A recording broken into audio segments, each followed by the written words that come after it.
تو ترت دریا دجلہ کے پاس گئے، گھس گھس کے دھونے لگے۔ لوگوں نے کہا حضرت اتنی ناپاکی تو آپ خود نجاست کہتے ہیں کہ اتنی تو چلے جائز ہے، آپ نے خود نے لکھا ہے، فتویٰ دیا، ہم ان فتوے کو مانتے ہیں، ہم لوگ بھی خود اس پر عمل کرتے ہیں۔ تو آپ نے فرمایا کہ یہ جو میں نے لکھا ہے نا وہ فتویٰ ہے، یہ جو میں کر رہا ہوں یہ میرا تقویٰ ہے۔ تو فتویٰ الگ ہے، تقویٰ الگ ہے۔ اور اگر کسی نے مان لیجئے کہ نہیں دھویا تو اس پر بھی ہم کوئی انگلی اٹھا نہیں سکتے، کیونکہ کتاب میں ہے تو چلے گا، کوئی بات نہیں۔ خیر بہرحال اب میں نے گئے جمعے میں کچھ چیزیں میری رہ گئی تھی، میں نے آج ڈھونڈنا چاہا تھا لیکن مجھے ملی نہیں تھی، آج مل گئی ہے۔ اوکے، جلد بازی میں تھوڑی چھوٹی چھوٹی چیزیں، ایک تو چشمہ ہے دکھے نہیں۔ میں نے کہا تھا کہ کچھ عبادتیں ایسی ہیں، کچھ عبادتیں ایسی ہیں جو جیب سے ہوگی، ہے نا، اس کے لیے۔ اور حضور صلی اللہ علیہ وسلم نے فرمایا کہ ایک دن وقت ایسا آئے گا کہ دین کا کام بھی بغیر پیسوں کے نہیں ہوگا۔ آپ کوئی بھی کام اٹھا لو بنا پیسوں کے نہیں ہو رہا ہے، کوئی بھی کام اٹھا لیں۔ آج بہت اہم ضرورت ہے، اس لیے مسلمانوں سب سے پہلا اگر ہمیں کرنا ہے تو ہماری حلال روزی، پہلے حلال کمانا ہے، پھر اس حلال روزی کو بچانا ہے۔ کیا معلوم کئی لوگ میرے جیسے بولتے ہیں، میں نے کئی بار کہا ہے کہ نہ واپری چھڑو، خرچ کرنا کو پیچھے بچے نہیں تو کتے کھاوے، ایسا بولتے ہیں کہ نہیں بولتے؟ حالانکہ حضور صلی اللہ علیہ وسلم کی حدیث ہے، خود سرکار فرماتے کتاب میں آیا ہے کہ ہر مسلمان پر، ہر انسان پر فرض ہے کہ وہ اپنا مال بچائے، اپنا مال وارثوں کے لیے بچائے، ان کے لیے تھوڑا بہت بچائے، ایسے ہی بنا چھوڑے نہ مرے۔ آپ کیا سمجھتے ہیں؟ ہمارے بڑے بوڑھے کہتے تھے کہ واسے بڑھ جائے اور لشکر آئے دھیان رکھ جائے، ایسا بولتے تھے نا، کیوں بولتے تھے؟ یہ ہے کتاب میں، یہ کتاب میں ہے کہ بچاؤ، تمہاری نسلیں ہیں وہ کہیں محتاج نہ ہو جائے، ان کی ذمہ داری تمہارے اوپر ہے۔ آج ہم ڈی جے جاؤں کرتے ہیں، وہ مائی کہتے تھے نا اسٹیریو گنی گنون ہے، سی ڈی گنی گنون، موبائل سارا گنی گنون، گنو بے شک آج ضرورت ہے تو گنو ہنجی نہ نہیں، ہماری کوئی ضرورت ہے تو آپ کرو، آپ اپنے شوق پورے کرو، لیکن اپنی اولاد کا خیال کرو، اپنی نسلوں کا خیال کرو، اپنے رشتہ داروں کا خیال کرو۔ جو شخص کسی مردہ زمین کو زندہ کرے وہ اس کی ملکت ہے۔ ایک پھر یہ اس ارشاد کے بعد میں حضور صلی اللہ علیہ وسلم کا جو ارشاد ہے، اس پر سے دوسری بات یہ ہے کہ جس نے کسی مردہ زمین کو آباد کیا جو کسی کی نہیں تھی، اس نے آباد کیا، تو پھر اب وہ زمین، وہ آباد کرنے والا اب اس زمین کا مالک ہے۔ ایک پھر اور تم بے سمجھو کو، کیا اس کے بعد میں کیا آیا کتاب میں کہ تم بے سمجھو کو، یعنی کہ جے سمجھنا ہے، جس کو سمجھ نہیں ہے، تم بے سمجھو کو اپنے مال یا ان کا مال سپرد نہ کرو، چاہے ان کا ہو چاہے ہمارا ہو، وہ مال ایسے کے حوالے نہ کرو جس کو عقل نہیں ہے، جس کو سنبھالنے کا، خرچ کرنے کا شعور نہیں ہے۔ یہ اور پھر جنہیں اللہ نے تمہاری معیشت استواری کا سبب بنایا ہے، ہاں انہیں ان میں سے کھلاتے رہو، پلاتے رہو، ان کو اس کے اندر پہناتے رہو اور ان کے ساتھ اچھی بھلائی کی باتیں کرو۔ یہ قرآن میں کہ اگر مان لیجئے کہ میرے بھائی کا بیٹا ہے، وہ یتیم ہے، یا تو بڑا ہے لیکن اس کی عقل اتنی کام نہیں کرتی، حساب کتاب میں پتہ نہیں چلتا، اب بھائی چلا گیا ہے، اس کے پاس دولت ہے، تو اس کے حوالے نہ کر دو، اس کا دھیان رکھو، ایسا نہ ہو جائے کہ وہ پوری دولت کا ستیہ ناش کر دے اور پھر کل ہمیں ان کی پریشانی کا سامنا کرنا پڑے۔ یہ قرآن نے کہا ہے، یہ ساری گھر کیسے چلانا یہ قرآن کہہ رہا ہے، روزی کہاں سے کمانی یہ قرآن کہہ رہا ہے، کیسے روزی کمانی یہ قرآن کہہ رہا ہے، کس طرح خرچ کرنی یہ قرآن کہہ رہا ہے۔ ارے حضرت عمر فاروق کا زمانہ دیکھو، اللہ اکبر، حضرت عمر فاروق تو کہتے ہیں کہ خدا کی قسم اگر قحط رفع نہ ہوتا، دشکال پڑا تھا ان کے زمانے میں، پھر دشکال چلا گیا، لیکن دشکال چلا گیا تو عمر فاروق نے کہا کہ خدا کی قسم اگر یہ اکال نہ جاتا تو میں کوئی بھی ایسا گھر نہیں چھوڑتا جس میں کھانا موجود ہوتا۔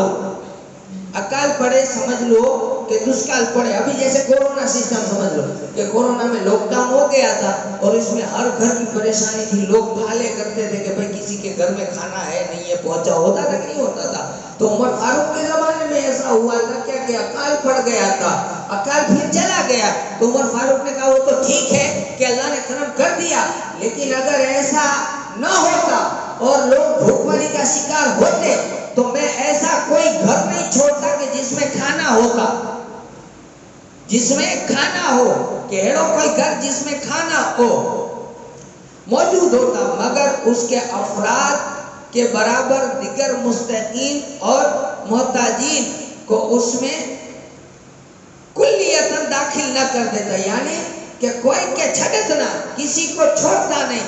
کہ مان لیجئے کہ اس گھر میں ایک ایگزامپل دے رہا ہوں کہ ایک ادھر گھر ہے, اس گھر میں میں نے دیکھا کہ کھانا ہے, اب بازو میں 3 گھر ہو رہے تو کہتا کہ اے بھائی تو وہاں چلا جا, آلے اس کو کھلا. زبردستی یہ حکم ہے. اب سمجھ رہے بات کو کہ یہ سارا نظام ہمارے صحابہ کرام کے اندر ملتا ہے. تو ابھی جو رمضان آ رہا ہے اس میں ہمیں کیا کرنا ہے؟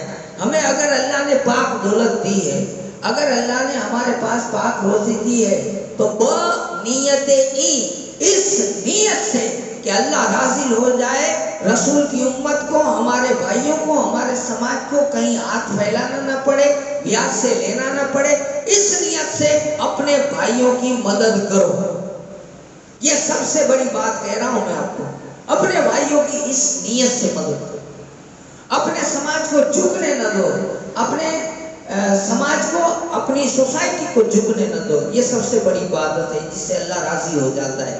خیر اللہ سے دعا کرتے ہیں کہ اللہ تعالیٰ ہمیں کہنے سننے سے زیادہ عمل کی توفیق عطا فرمائے, اور اللہ سے دعا کرتے ہیں حضور سرور کونین محمد عربی صلی اللہ علیہ وسلم کے صدقے میں ہم سب کی بخشش فرمائے, مغفرت فرمائے.